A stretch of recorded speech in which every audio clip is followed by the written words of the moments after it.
Hey guys, Mix here, and in today's video we are going to be working on the Corvette. So as you guys can see, I already have it up in the air right now. And well, that is because even though last video I said that this thing was ready for the streets, I thought it was until if you come down here and check out the new tire that we put on.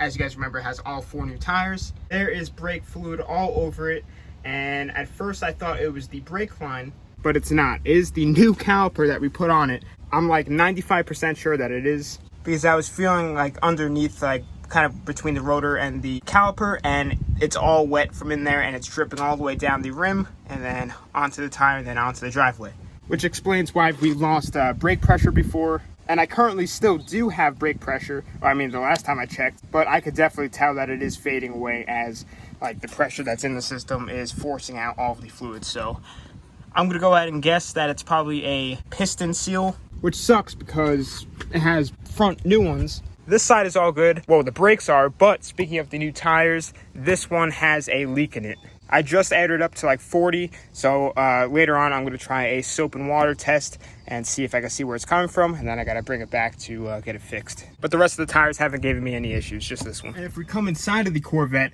I also made a purchase of a new shift knob, because this has a 5-speed transmission, because it has a Doug Nash Racing 4+1 5-speed. It doesn't have a stock 4-speed anymore, and it still has the little 4-speed shift knob, which just is, you know, throws me off, even though I really don't even look at it. But I definitely do want to take this one off and put on a nice new Hearst one to match the Hearst shifter and the shift plate we put on a couple videos back. But other than that, the Corvette is ready for the road. I'm still working on insurance and everything like that, so it is probably going to be another week or so at least until it's on the road. So there's no rush to get the new caliper sent in, because there's a lifetime warranty on it, so I could just get it swapped out for a new one. But we are going to pop off the caliper today just to make sure that it is that and not the brake line like I was saying before. But since we're not doing much today, it's kind of just a laid back chill video. I mean, installing a shifter and taking off the brake calipers and all that.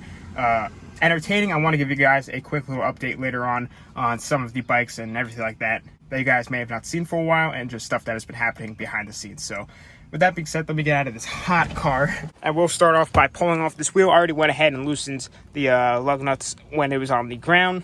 So let's go ahead and just start off with that, and then we'll move on. And I actually have a whole little part kit to show you guys, but I'll show you guys once we're all done with this.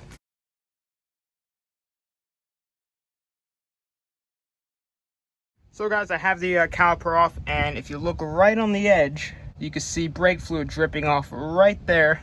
And if I feel above it, my finger is in fact wet with brake fluid. So I am gonna have to pull off this caliper and check it out, pull off the pads and everything, and inspect the pistons and everything, and see if I can see where it's come from. It actually just dripped again. And it's all dry back here. The brake line connects to the caliper. The clutch washer is not bad or anything. Finger's nice and dry from that. So there's nothing under there that could be dripping down. So it's definitely coming from one of the 4 pistons.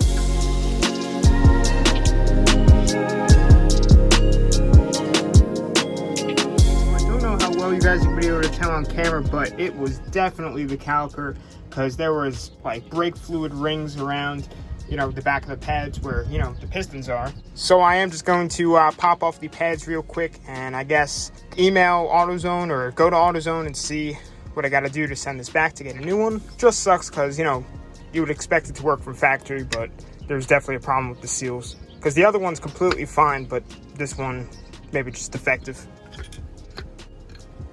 So now you guys will definitely be able to see it better. You can see the rings of the brake fluid seeping through. And even just looking at it, I mean, the pistons look completely crooked inside of it. So who knows what could be wrong with this thing. Right now, I just want to go ahead and pop off this old shifter. It's got like this little like nut or something on the bottom.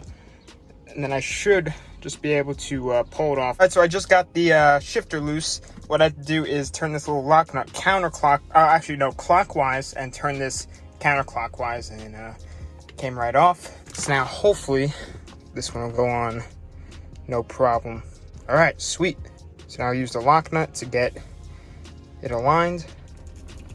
Okay, there we go. So I know the lighting's pretty bad right now because of the sun, but it's on there nice and tight. It definitely looks way better in here, that's for sure. And it's way better than the old cracked faded white it had on it before. I actually just realized it came with a new lock nut, so took off the old one and popped on that new nice shiny chrome one to match the shifter and got rid of the old faded looking one. Right now I have this tire airing up. It's a little over 40, but I'm just gonna start spraying some soapy water over it and start seeing if I can see any air bubbles coming out and see if we can find where it's leaking from.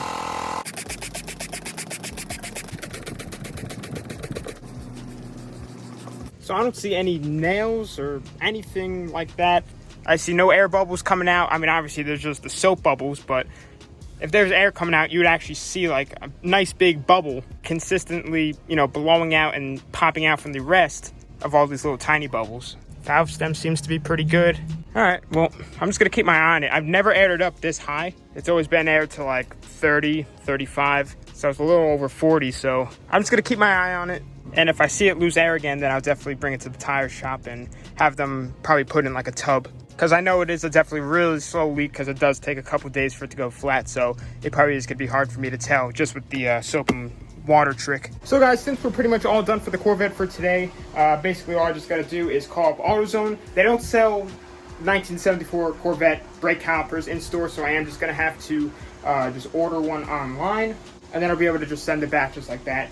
But not a big deal, but I do want to give you guys a quick little update of some of the bikes and everything like that. So if you guys remember in the last video where we put on the little hydro e-brake, this thing was not starting when we were trying to start it and drive it and test the e-brake. I didn't have enough time that day to really go through it and fix everything, but the next day I did go ahead and take out the spark plugs and just replace them. I did try and clean them, but that wasn't good enough because they were, I guess, pretty fouled out. But if you guys follow my Instagram, you guys saw that this thing is now running. If we come over to the free GoKart, I have a new clutch on the way because this one is completely shot, and a new belt. So once we get that going, I'll be able to drive this thing, because if I go ahead and start it up, the clutch will engage and it will start driving on its own. So definitely a little sketchy. I did an update video a long time ago about, and I still get a ton of questions about it. The free pit bike has a bad rear rim, and as you guys know, the supermoto tires that are on it, just every time I go and ride it, these spokes shoot through the rim and they actually pop the tube. So I'm still trying to find a rear rim for it. It's a Honda XR70, not a CRF, and I'm having a really hard time trying to find one. I've literally been looking every now and then for months, and I can get one, but it's $500, and that's kind of just insane because the bike was free, and I probably could get another one, whole nother bike for $500. So I'm just still waiting for the perfect rim to come around so I can go ahead and get that bike up and going once again. But we got the trusty RM here. It still fires up great. It just needs a throttle cable. The United Motors DTF 150 needs a little alignment on the rear and a clutch cable. The DRZ 110, you guys can't really see it. It's packed away under tarps and everything, but it needs a wheel bearing, but it does still run. And the two mini bikes, Steve and the Baja, are still perfect. They still fire right up and start, stop, and ride great. So I definitely think I should just get like a bunch of cables just to have on me, because I seem to always be going through either clutch or throttle cables. But I have to get those on the way so I could go ahead and get to the track, because now that everything's finally starting to reopen from the virus, I could go riding for the first time this year, and I could get the trailer registered, and we could take a bunch of bikes and a bunch of friends. It'll be awesome. But before we go ahead and wrap it up for here today, I told you guys about a little part kit that I have for the Corvette. So the Corvette currently does not have power steering. Well, it does have power steering, but it doesn't work, and that is because this power steering control valve and like the lines and everything leak like crazy. You can actually see it coming out the bottom right now, and it completely fills up this pan. Like, I empty it every now and then, but it still just leaks out even when it's not running. But in here I have a full kit from CorvetteMods.com of all new lines. Even came with fluid and the new control valve already pre-greased and everything like that. So definitely really awesome. And even though I do like doing stuff on my own, as you guys know, I think I am going to take it somewhere once this thing is on the road just to get it done quick, just because I'm not that comfortable doing it in my driveway, and there's a high chance that I will absolutely destroy the driveway with power steering fluid.